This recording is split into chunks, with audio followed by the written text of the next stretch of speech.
Hey, what's up guys, welcome back. Now in this video we're going to be discussing some very interesting comments from the new president of Nintendo, Furukawa, and Kimishima regarding the Nintendo Switch's future, and quite possibly the biggest evidence that we've seen yet of an upgraded Nintendo Switch or Switch Pro coming in a not too distant future. So as we know, Nintendo has been going over their financial information with their investors, and they had a very big question and answer discussion with the new president of Nintendo, Furukawa, and the soon-to-be former president of Nintendo, Tatsumi Kimishima. And they went over a variety of different topics, from the 3DS to theme parks to their financial status. Now this is very interesting because one thing I've noticed about Kimishima is that he seems to be the most forthright and open president of Nintendo I've ever seen of the company.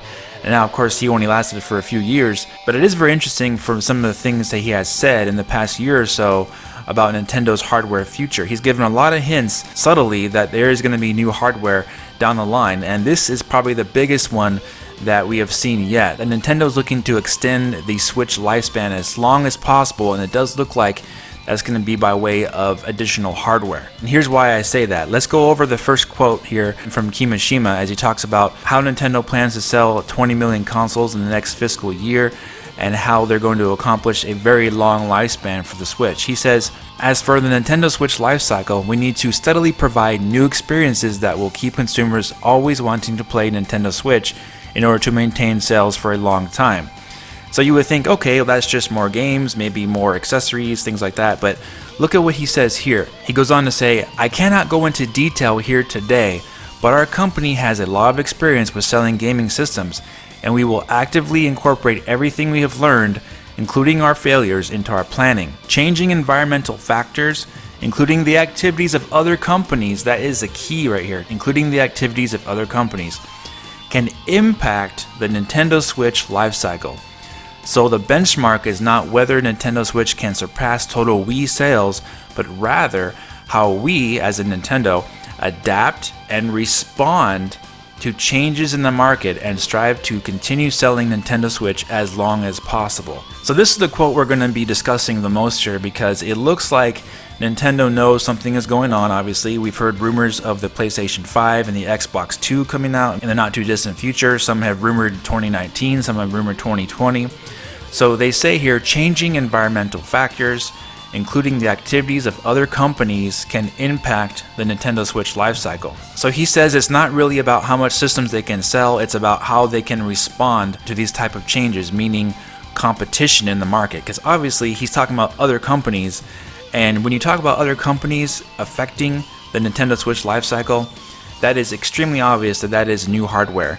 Hardware will be introduced that will affect the Nintendo Switch going forward, and Nintendo wants to sell the Switch for as long as possible. So what does that tell you? Well, it's pretty clear that Nintendo is going to be releasing some type of Switch upgrade in the not too distant future to combat that. And even though they're saying they're going to support 3DS into 2019 and beyond, I would say realistically by 2020 the 3DS will be put to pasture, and Nintendo will have multiple different SKUs of the Nintendo Switch available by that time. So that means most likely an upgraded Nintendo Switch with more memory, more processing power, and able to run ports more easily from PlayStation 4, and possibly enabling it to get some ports from PlayStation 5. You know, obviously that's just speculation, but for Nintendo to keep selling the Switch for as long as possible, and for them considering what other companies are doing that could impact the Switch lifecycle, as he directly says here, that definitely means there's going to be some type of hardware revision or hardware upgrade down the line that's going to keep the Switch relevant for a lot longer than 2020, perhaps even to 2024. You know, you got 7 years there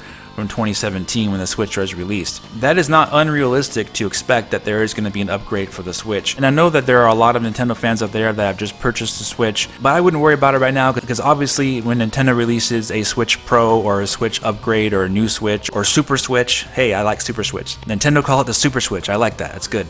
But obviously if there's going to be a brother to the Nintendo Switch, as in the same family of Switch systems, and Nintendo puts that in the same line of the family of systems, just like the 3DS, how they count the 3DS, the 2DS, the new 3DS, all as one console being a total number of sales. That would make sense for Nintendo to do the exact same thing with the Switch, because they're already on their way to selling 20 million consoles. They're at about 18 right now shipped. Expanding the Switch line even further is only going to increase sales of that total number, and it's going to make it a lot easier for them to reach their goals of 20 million consoles shipped in the fiscal year and in future fiscal years as well. The more hardware options you offer, the more sales you're going to get. And it's definitely worked with PlayStation 4 and their brand. They started out with just the PlayStation 4 original, then they switched to the Slim model and then the PS4 Pro model, and it's been extremely successful for Sony because they sold about 80 million consoles already. And the new president of Nintendo says something interesting too, Furukawa. He says that he wants to run a Nintendo that is very consistent and not going through bad and good times all the time. Here's what he said: "The one thing we must never forget when running Nintendo is that we are a company that makes entertainment products and playthings, not necessities. It is a business where our mere existence could be quickly forgotten if consumers stopped considering our products to be fun and interesting.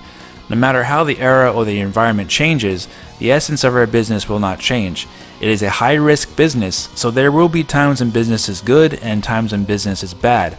But I want to manage the company in a way that keeps us from shifting between joy and despair." So those extreme highs and extreme lows. And having consistent releases and software will do that and keep your system successful. But obviously Nintendo cannot always provide these games month after month after month after month continually without having more third-party support to enable them to have longer development times to make these games even higher quality. As we know, Breath of the Wild took over 4 years to make, so as time moves forward, we're going to most likely see a Nintendo that has all the picks of the litter, basically. You're going to have all your third-party support, and you're going to have all your first-party games. Personally, I would rather them have a more consistent release schedule so they don't have everything all at once and have that strong third-party support in between those releases. And last but not least, Kimishima had a very interesting thing he said about technology investment that Nintendo is doing, and he keeps repeating this too. Last year in July, in 2017, he said the exact same thing. Nintendo has come across some new technology that they're interested in investing in. So they keep talking about this technology, and obviously we haven't seen it yet. So here's what he said: "At its core, the Nintendo business revolves around creating new and innovative content, so that is where we must invest the most. We want to keep consumers engaged, and with technology advancing at such a tremendous pace, we will want to consider investing in parties that have technologies we feel are a good match for Nintendo, if we can find them. I cannot provide any details at this time, but we are looking at all kinds of possibilities, and will continue to do so." So basically nothing is off the table here. So Nintendo can be making absolutely any type of technology they want, and they're going to be looking at all types. So that's really exciting when you think about it. There's a lot to look forward to, and obviously we haven't seen all there is to see with Nintendo Switch yet. There's a lot more to come, and from what it looks like, there is going to be more hardware development for the Nintendo Switch to expand that audience even further, and that's extremely exciting, and I can't wait to see what they have coming up. Now, going back to that first quote we talked about with the Switch being impacted by other companies, Kimishima would not be saying that if he didn't already have foreknowledge of something going on behind the scenes. So be on the lookout for anything coming up in the not too distant future. Also, since he's saying that now to their investors, there's no way Nintendo could be ready to respond to any type of competition out there unless they already have something in the works. So that is the key here. Nintendo's not going to be caught flat-footed basically and we're surprised that this just happened or whatever happened or we never saw this coming, that kind of thing. No, it looks like they already have something in the works to respond to whatever happens with these other companies like Sony and Microsoft, PlayStation 5, Xbox 2, or any other company that may try to compete directly with Nintendo and their consoles. And that is really smart when you think about it, because obviously Nintendo has released the Switch in 2017. PlayStation 4 was already around for 4 years. They obviously knew that PlayStation 5 was going to be not too far off in the distance, and since Nintendo has called the Switch their main home console, with the 3DS as their portable, it makes perfect sense. You can see down the line 3 years later, what have you, that there would be an upgrade to the Nintendo Switch. And that is just smart, seeing that they're recognizing the competition is right around the corner with their systems as well. Alright guys, so I want to hear about what you think about all this. Do you think Nintendo has a very good plan going forward for the next 5, 6, 7 years? It looks like they have something very solid they're planning, and they're not ready to announce everything yet, and I'm really excited to see everything they have in store. But let me know what you think, and if you're excited to see all this as well. Alright guys, that's going to do it for this video. If you did enjoy it, please hit the like button and subscribe for more. Follow me on Twitter, and I'll talk to you very soon in the next video. Have a great day.